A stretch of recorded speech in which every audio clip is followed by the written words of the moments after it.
రోజా ఆలస్యమైనందుకు sorry, అవతల కొంపలంటుకు పోయాయి, ఆర్పి రావడానికి లేట్ అయింది అంటాం అంతేగా. నేనే ఫైర్ ఆఫీసర్ అయితే అలాగే చెప్పుండేవాడిని. ఇప్పుడేం చెప్తావు? నేను నిజమే చెప్తాను. రోడ్డు మీద కారులో స్పీడ్ గా వస్తున్నాను. అడ్డంగా ఒక అమ్మాయి వచ్చింది. నేను లౌడ్ గా హార్న్ కొట్టాను. ఆ అమ్మాయి నా వైపు చూసి నవ్వింది. చెయ్యి మళ్ళీ నవ్వింది. నేను హార్న్ కొట్టాను. ఆ అమ్మాయి కన్ను కొట్టింది. ఇది ఏమిటమ్మాయి కారు పిచ్చా అన్నాను. ఆ అమ్మాయి దగ్గరికి వచ్చి ప్రేమ అంది. రామా రామా ఇదిగో చూడమ్మా, నేను సుజా అనే ఒక అమ్మాయికి నా మనసిచ్చాను. ఆ అమ్మాయి అందానికి అందం టాపు. రాజా, నేను ఒక ముఖ్య విషయం అడగాలనుకుంటున్నాను. ఏమిటి చెప్పు. నిన్న ఒక అమ్మాయి కనిపించింది. ఆ అమ్మాయి నువ్వు మోసగాడివని, ప్రేమించి దగా చేస్తావని చెప్పింది. దానికి ఇదేం పోయి ఎలా కన్వర్స్ చేస్తుంది? చెప్పు రాజా, ఆ అమ్మాయి నీకు తెలుసా? అందంగానే ఉంటుంది. అందంగానే ఉంటుంది. 2 జడలు వేసుకుందా, 1 జడ వేసుకుందా? ఒక జడే. పొట్టిగా ఉందా, పొడుగ్గా ఉందా? మధ్య రకంగానే ఉంటుంది. కరెక్ట్. అయితే నా కారు కింద పట్టకేసి నేను కన్ను కొట్టలేదని ఇలా కట్టు కథలు అల్లుతుంది అన్నమాట. అంతేనంటావా? అంతే. చూడు తల్లి, ఫర్దర్ గా ఎవరైనా అమ్మాయి పిల్లాన్ని సంకనేసుకొచ్చి నా ఫ్యామిలీ అన్నా అనొచ్చు. నువ్వు నమ్మేవా కొంప మునిగిపోద్ది. చుట్టూ జనం అంతా మన పబ్లిక్ షో చూసినట్టు చూస్తున్నారు. ఎవళ్ళు లేని చోటికి పోదాం పదా.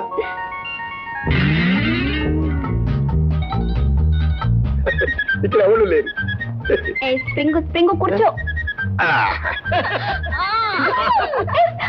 దానికి ఎవరు మనం డిస్టర్బ్ చేస్తున్నట్టున్నాం. పద ఎక్కడికి వెళ్దాం.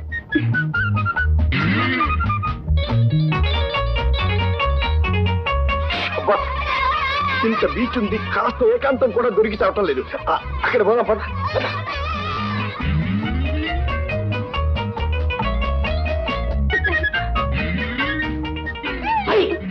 అండర్ అరెస్ట్ అంటే అండర్ ది ట్రీ. ఈ పోలీస్ పానకాలతో పెట్టుకుంటే ఫోన్ ఎత్తిపోయి లాఠీ లేపి కొట్టగలి తెలుసా? పదండి స్టేషన్. అరే తిరిగి తిరిగి ఎవరు లేరు. ఇక్కడికి వచ్చే స్టేషన్ పోలీస్ అంటే ఏమిటయ్యా? ఒక అమ్మాయి ఒక అబ్బాయి లేచిపోయారని మా కంప్లైంట్ వచ్చింది. ఇదిగో చూడు పనకం, మేము లేచిపోయిన వాళ్ళం కాదయ్యా, ఇక్కడ కాసేపు కూర్చుందామని వచ్చిన వాళ్ళం. నేనైతే అబ్బాయిని.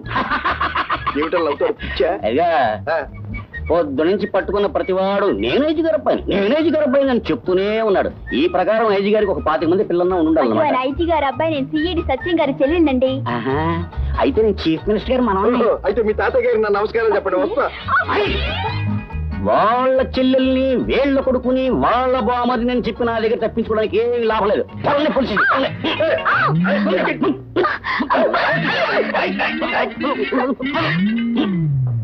స్టేషన్ లో మాట్లాడతానని తీసుకొచ్చి లోపలికి వస్తావేమిటయ్యా? రేపు పొద్దున ఇన్స్పెక్టర్ గారు వచ్చాక ఎవరిని ఎక్కడ పెట్టాలో, ఎవరితో ఏం మాట్లాడాలో వారు చూసుకుంటారు. అందాక అక్కడ పానకం ఇదిగో చెప్తున్నా. ఈ పానకాలకి పొనకొచ్చిందంటే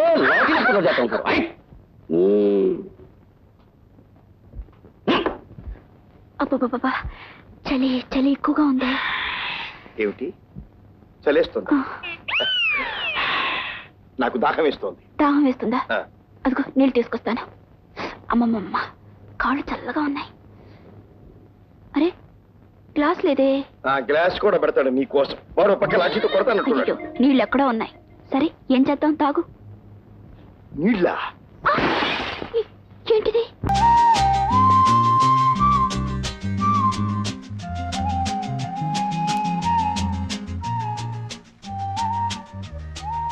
ఏమిటి ఆలోచిస్తున్నా? ఇది కళా నిజమా అని. ఆ అనుమానం ఎందుకు వచ్చింది? నెల రోజుల క్రితం నేనెవరో మీకు తెలియదు, మీరెవరో నాకు తెలియదు. కానీ ఈవేళ దానికి కారణం నాకు తెలుసు. ఏమిటి? అలా చెప్పడు. ఏది ఇటు చూడు, ఇటు. మొట్టమొదటిసారి నేను చూడగా నాకేమనిపించింది తెలుసా? ఏమనిపించింది?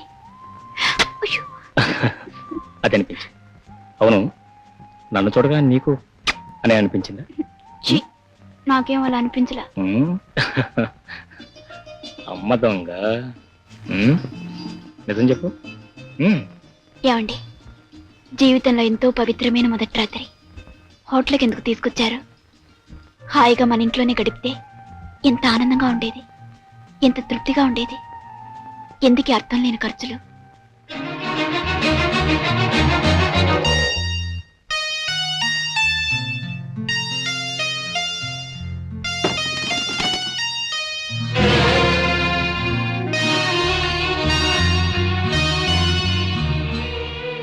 కల్పన,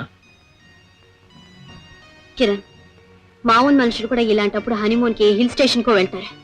నీకు ఈ పాత కొంపే కావాల్సి వచ్చిందా? What a bad taste Kiran. చక్కగా ఏ 5 స్టార్ హోటల్లో హనీమూన్ స్వీట్ తీసుకుంటే ఎంత బాగుండేది. బాగుండేదే మరి, కానీ ఐ నో నీ దగ్గర డబ్బు లేదని, కనీసం నన్ను అడిగినా నేను ఇచ్చేదాన్ని కదా. ఛీ.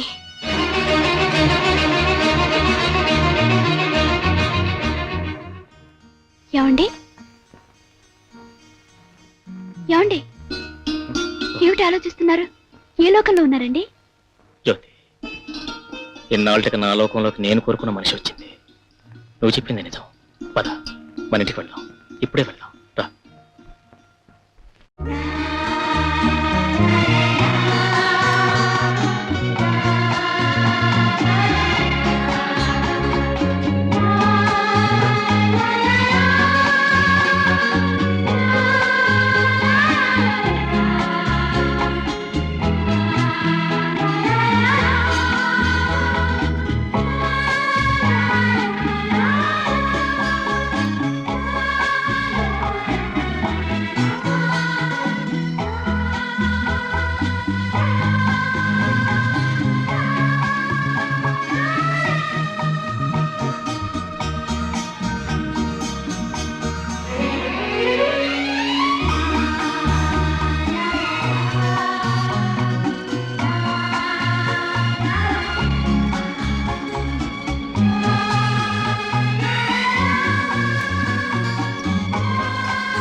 Jyoti dear,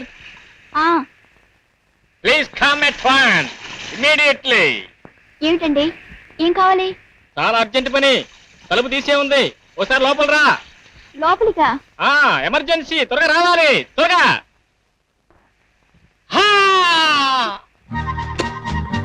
ఏమండి, ఏమైంది? ఏమిటండి, పిలవటానికి వేళా పాడం లేదు. ఇప్పుడు ఏం పని ముంచుకొచ్చింది? రోజు ముంచుకొచ్చేదాను. ఏమిటండి? ఏం లేదు, వీపు తోముకోవడానికి చెయ్యి అందట్లేదు. కొంచెం రుద్ది పెట్టబోయ్, ప్లీజ్ హెల్ప్ చేయబోయ్, హెల్ప్ చేయబోయ్. నాకు సిగ్గేస్తుంది. ఇందులో సిగ్గుపడడానికి ఉందో, నువ్వు రుద్దేది నా వీపే కదా, పరపురుషుడు కాదుగా. నువ్వు నా భార్యవే, నేను పడతానే. చక్కలు గిలో చక్కలు. ఏంటో తిరిగేసావు. సర్లేండి, ఇప్పుడైతే నేను ఉన్నాను గాని ఇదివరకు పనులన్నీ చేయటానికి ఎవరున్నారు? ఇది వరకు అదే మన ఇంట్లో పని మనిషి లేదు, ఆడబయట తల్లి. అది అదే రుద్దేది కదా, రుద్దాలని తాపత్రపడేది. అంతేకాదు, అవకాశం ఇస్తే ఒళ్ళంతా మాలిష్ చేయాలని ఉబలాట పెట్టేది. కానీ ఇచ్చానా ఇవాళ నీకోసం రిజర్వ్ చేసి పెట్టాను. సంతోషించానండి. చాలా అండి, చాలంటే ఈ ఏరియాలో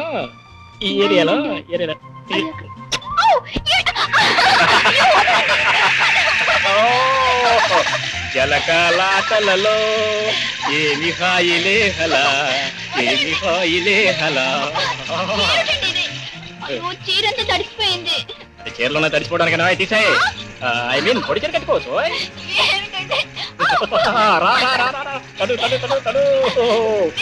మీరు ముందు బయటికి పదండి, బయటికి పదండి.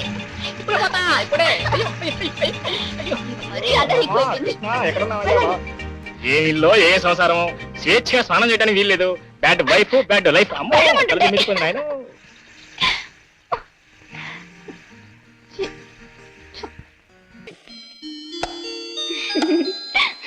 ఏమిటవి, ఈ బంచర్ని బాగు చేసి బంగారు భూమి చేయాలనుకుంటున్నావా? అవును. అంగట్లో అన్ని ఉన్న అల్లుడి నోట్లో శని ఉన్నట్లు అన్నీ ఉంచుకుని నీకు ఈ శ్రమ ఎందుకు రవి? అంటే నేనే నీ దాని కాబోతున్నప్పుడు మరి నా ఆస్తి నీది కాదా? నువ్వు నా దాని అయినప్పుడు కదా. అంటే నేనే వచ్చి నీ మెడలో తాళి కట్టాలా? కట్టినా కట్టించుకున్నా కావాలనుకున్నప్పుడు కదా.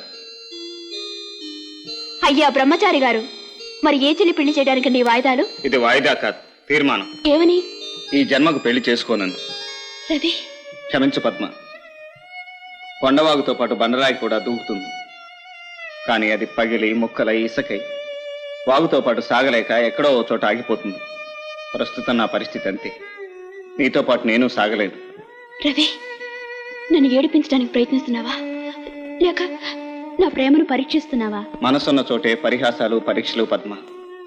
నేనిప్పుడు మనసు వచ్చిన మనిషిని. నువ్వు మరో దారి చూసుకోవటం మంచిది. రవి, నీవి మాట మనస్ఫూర్తిగానుంటే నాకు మరో దారంటూ లేదని నీకు తెలుసు. కానీ ఎందుకు రవి ఇలా మారిపోయా? నువ్వు పేదవాడివయ్యావని, నన్ను చేసుకుని నా ఆస్తి మీద ఆధారపడి బతికితే నలుగురు నవ్వుతారని ఆలోచిస్తున్నావా? నలుగురు అనే మాటలు నేను లెక్క చేయనని నీకు తెలుసు. అయితే ఎందుకు రవి ఆస్తితో వచ్చి నీ మీద ఆడపెత్తనం చెలాయిస్తాననుకున్నావా? నువ్వు అలాంటి దానివి కావని తెలుసు. ఇంకెందుకు రవి, నీకు మనసిచ్చి నిన్నే నమ్ముకుని నీ దాన్నే సుఖపడదామని కలలు కంటున్న నన్ను ఎందుకు దూరం చేస్తున్నావు? దగ్గరయ్యే అదృష్టం ఆ దేవుడు మన నష్టం రాయలేదు కనుక. రవి, క్షమించు పద్మ, నన్ను మర్చిపో.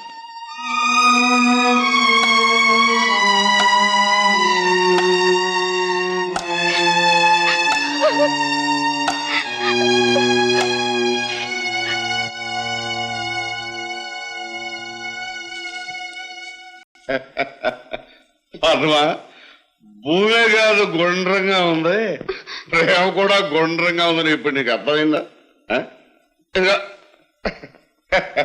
ఇంత పెద్ద బావు నేనుంటే ఇలా బావి దగ్గర కూర్చుని ఏడుస్తావు ఎందుకే? పద్మ పద్మ, నా మాట విను. మన ఇద్దరం ఒక ఇంటోళ్ళం అయ్యి మన ఇంట్లో కూర్చుంటాం. ఇక నవ్వుకున్నాం. తాగుపోతాడా?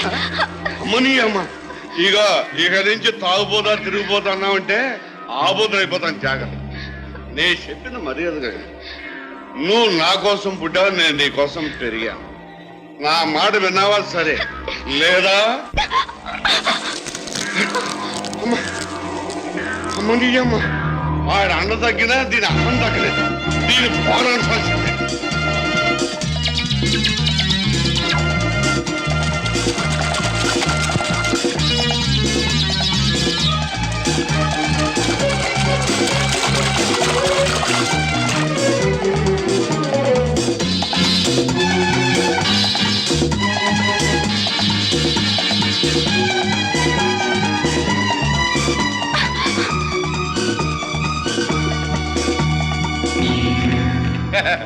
అమ్మని అమ్మ, ఈ ధృతరాష్ట్రుడు గౌగుల నుంచి నిన్ను ఆ దేవుడు కూడా తప్పించలేడా?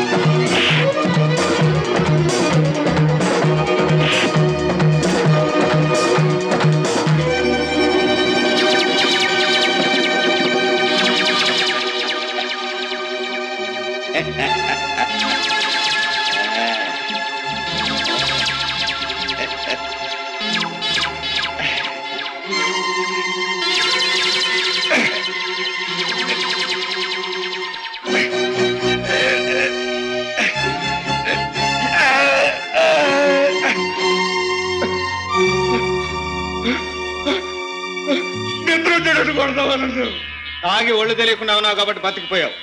లేకపోతే ఇవాళ నువ్వు చేసిన పనికి నా చేతిలో చచ్చుండేవాడి.